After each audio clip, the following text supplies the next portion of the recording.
முதலமைச்சர் விஜயின் பிறந்த நாளை வெகு விமரிசையாக கொண்டாட வேண்டும் என்றும் கட்சிகளைப் போல பிளெக்ஸ் பேனர் போன்றவற்றை வைக்கக்கூடாது என்றும் தவிக மாவட்ட செயலாளர்கள் கூட்டத்தில் பொதுச் செயலாளர் ஆனந்த் அறிவுறுத்தியுள்ளார்.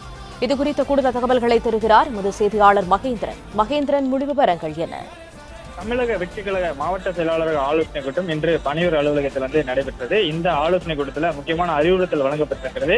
தமிழக முதலமைச்சர் விஜய்க்கு வருகிற ஜூன் 22ஆம் தேதி பிறந்த நாள் கொண்டாடப்பட இருக்கிறது. மாநிலம் முழுவதும் இருக்கக்கூடிய கட்சி நிர்வாகிகள் இந்த பிறந்த நாளை பிளக்ஸ் பேனர் போன்று வைத்து கொண்டாட வேண்டாம் என்று ஒரு அறிவுறுத்தலானது வழங்கப்பட்டிருக்கிறது. மேலும் பட்டாசுகள் வெடிப்பதையும் தவிர்க்க வேண்டும் என்று அறிவுறுத்தல் வழங்கப்பட்டிருக்கிறது. நலத்திட்ட உதவிகளை பிரதானமாக படுத்தி நலத்திட்ட உதவிகளை வழங்க வேண்டும். முதலமைச்சரின் பிறந்த நாளை ஒட்டி அன்னதானம் வழங்குதல் உள்ளிட்ட நலத்திட்ட உதவிகளை வழங்கி மாவட்ட செயலாளர்களும் கட்சி நிர்வாகிகளும் முதலமைச்சரின் பிறந்த நாளை கொண்டாட வேண்டும் என்று பொதுச் செயலாளர் ஆனந்த் வலியுறுத்தியிருக்கிறார். மற்ற கட்சிகளை போன்று பிளக்ஸ் பேனர் வைத்து பிரம்மாண்டமாக கொண்டாடுவதை தவிர்க்க